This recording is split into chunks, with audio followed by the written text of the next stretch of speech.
Welcome back to the channel. It's awesome that you're tuning in to talk about the Pandora box very often. And the reason why, because there are so many out there. I just call this the Pandora jungle. Because it is basically a jungle of Pandora boxes. And here on the channel I try to find the best one so you don't need to waste your money on the crappy versions. So in this video I wanted to talk about the Pandora Game 3D. It's very confusing because there are a couple of main boards out there that they are basically calling the Pandora Game 3D. I found this device secondhand and I was very happy to obtain one because I wanted to make a review about it for a very long time. It's a very interesting mainboard, a little bit older, but nevertheless you really need to see this. So I would say stick around and let's talk about the Pandora Games 3D. So let's talk about the version I have here. So what you're going to get if you're ordering some Pandora game systems, basically what they're doing, they're going to grab the mainboard from the shell. They're going to put it in this little white shell or a different color. We're going to get this little button for turning it on and off, and we're getting controllers. So I already put it in the USB connection over there. Alright, so it's a little bit of a weird situation over here, because if you look at the Pandora box, we're having two USB connections over here, but can only use one. And that's the reason why we're going to get this USB hub, so we can connect more than one controller. We're having setting button, volume control, we have an audio jack. We're having here the VGA connection, HDMI out, that is what we're going to use in this video. And we're having the power supply that goes in here. So we're having the basic version and also having the other one. But now it doesn't even matter which version, they are all 12 volts, 2000 milliamp. So a quick explanation for the people who have no clue what a Pandora box is. So basically what it is a mainboard that contains, let's say, the emulators, that's plug and play, and you can use it and supporting different systems. So what you already can see over here, that we're having here this little preview. With every game you select, you're getting get a preview. It's a little bit bigger than the previous model. I like it. So the layout itself is beautiful. By pressing down and up you go to the next game, and what I already noticed is that it responds very fast. Pressing left and right we can go to the next page. Here we can see we're on page number 1 of the 220. There are quite some different games. It's a little bit of a shitty list if it comes to alphabetic order, because sometimes you just basically mess it up.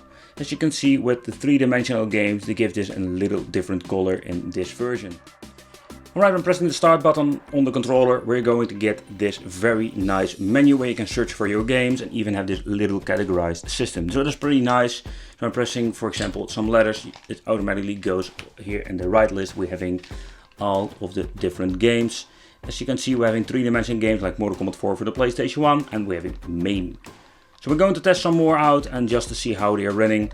Nevertheless, what you're going to get is very different, like different Pandora boxes. So I'm very curious how the games are going to run.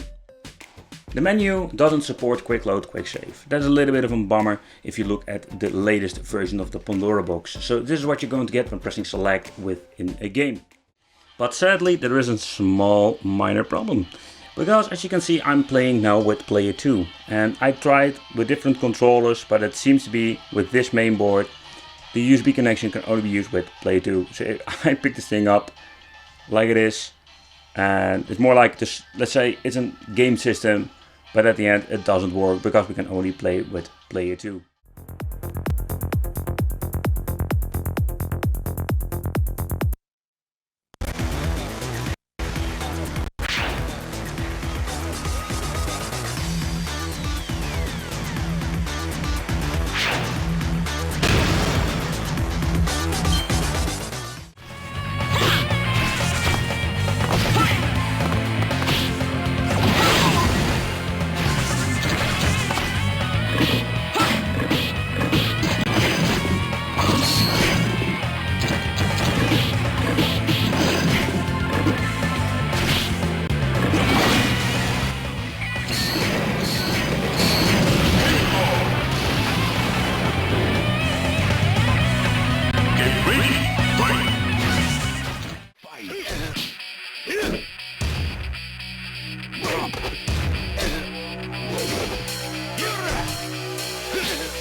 But when it comes to PSP games that is supported by this box, we can't use them simply because we're only having and play to with the controls.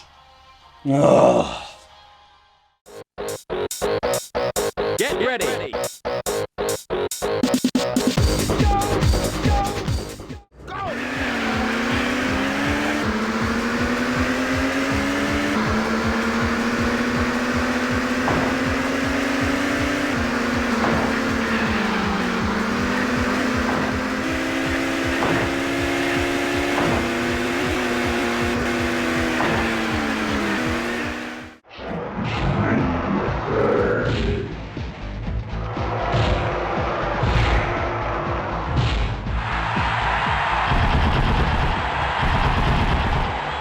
Let's rock! Battle 1, fight!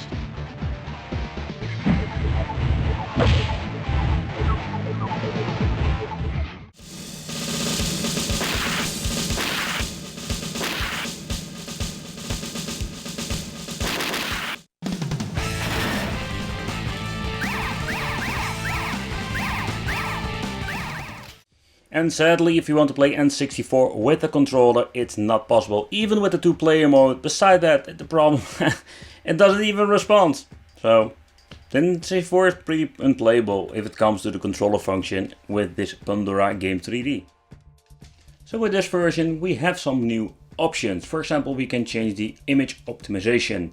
And the little fun fact is that it has the scanline option like the latest Pandora boxes.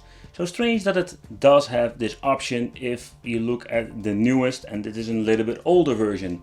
Select mode and all the other stuff is just here like the previous models, including burst settings for shoot 'em ups, for example. I just want to do a quick chit chat regarding the controller. So we're having the wireless and the wired edition from the brand Ucom. And they look like PlayStation 2 controllers, but they feel very flimsy and very cheap. They are playable, the D-pad is pretty decent, but in overall it's not to be compared with the original Sony hardware. It's just a basic cheap rip-off with chemical plastic.